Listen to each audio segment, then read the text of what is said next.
Welcome, everyone. For those of you who haven't met me before, although I know some of you have, my name is Kevin Fleming. I manage software development teams at Digium. Digium is the company that was the original creator of Asterisk, and we're still the sponsor of the open source Asterisk project, and also do commercial Asterisk things and lots of other interesting stuff. So I'm here today to talk about what people do with Asterisk in terms of clustering it for providing services of various different kinds. So I guess we'll start with, first of all, how many of you know what Asterisk is? Yay, that's a good turnout. That's better than a couple years ago. How many of you already use Asterisk in a significant way? Wow, almost everybody that's here. Well, you don't need this then. I can just go. So, all right. Well, one of the things that's become really apparent over the last couple years as users... Okay, screensaver, I'll watch for that.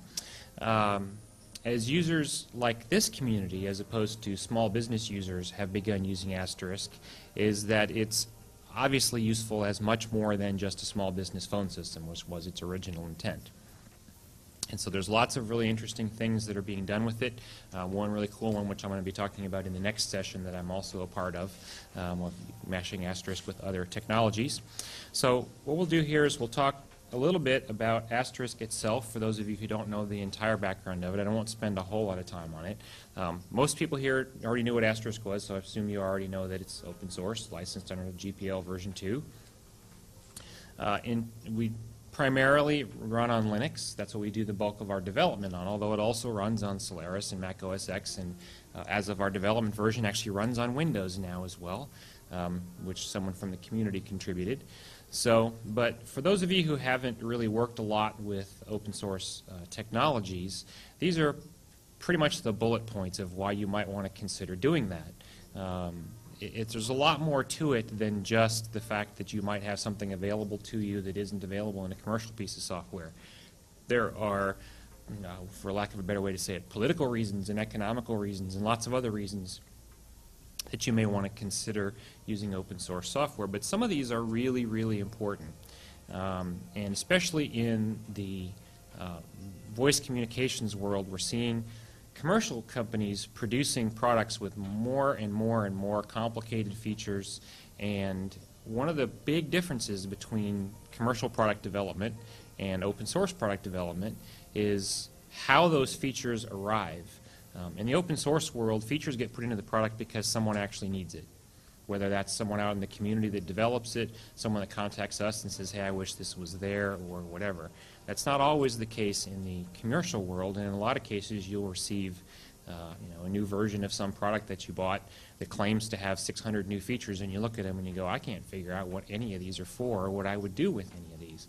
That tends to not be the case so much in the open source world. Certainly there's a lot of esoteric things that get put in there, but in a great many cases, the things that get added are things that you would want to use because you are a user of the product.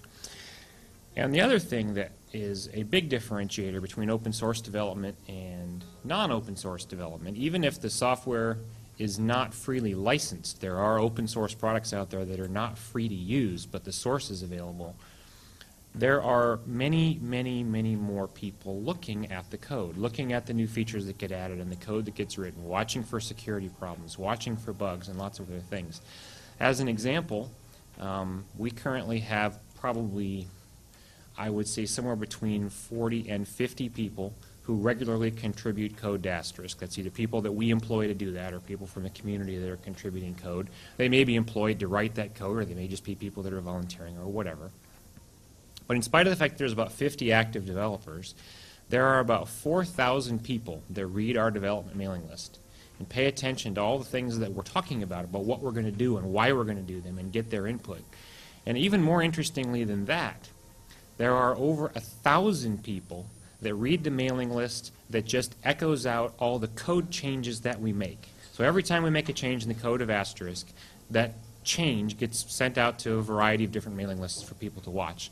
And there are 1,000 people that just pay attention to the code changes that we make, which means that it's rare that, well, it's not rare that a developer makes a stupid mistake. All of us make stupid mistakes, myself included. It's rare that it gets to survive more than a few minutes. because someone out there, one of those 1,000 people, is going to look at that and go, hey, wait a minute, that's really stupid. Did you sure you want to do that? And we go fix it. So what that does is improves the quality of the software more quickly, and fewer bugs live on to actually be released. Another area that a lot of people are not aware of, again, because they think Asterisk is a PBX, or even that open source telephony can be used only to build PBXs, we can actually do a lot of different things, and especially in the markets of enterprises and carriers where they have existing telephony networks they're just trying to add functionality onto. That's one of the areas that this can be used for. This is a way to get this technology into your network and use it for different pieces of functionality. In actuality, there are some errors on this graph, because there's actually a company out there that has Asterisk running inside a SIP phone now. I'm not really sure exactly why they did it, other than just a proof of concept that they could do it. So literally, it can be everywhere now. Almost every place. Can't put it inside an analog phone, but you know, analog phones don't have processors and memory, so that's all right. So I mentioned some of this before. Just a little bit of background on the project. To date, Asterisk has received contributions from over 400 people from pretty much every continent except Greenland and Antarctica. We don't know that we've gotten any contributions from either of those, but every other one.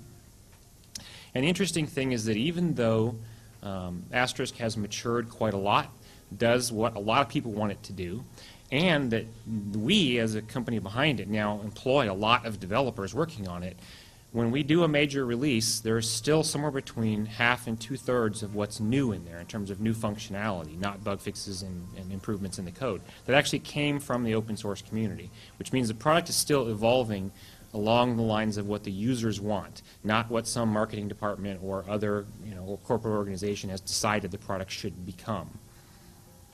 I get the pleasure of working at Digium between those two camps. I get to be the border between the open source camp and the marketing department that says Asterisk should be this, and I say nobody in the open source community cares about that. It's a really fun part of my job. So I mentioned this before, I won't spend too much time on this. We now have 12 people that spend all of our time working on Asterisk development. And our focus now, because Asterisk has matured so much and has so much functionality, is on core functionality, improving the core of the product, making it more efficient, making it more scalable, making it more reliable, all the things that play into obviously building clusters around Asterisk and using it for providing services. And we're also now starting to spend a lot of time on integration with third-party commercial products. 2 or 3 years ago, there was no opportunity to use Asterisk with commercial speech recognition engines, for example. There is now, in commercial text-to-speech engines, the same thing. Those are areas where the open source community hasn't produced something that's really usable in a production-grade scenario yet to do those pieces of functionality. So we have spent the time and money and effort to integrate Asterisk with existing commercial products, which means you get to use that functionality in your network.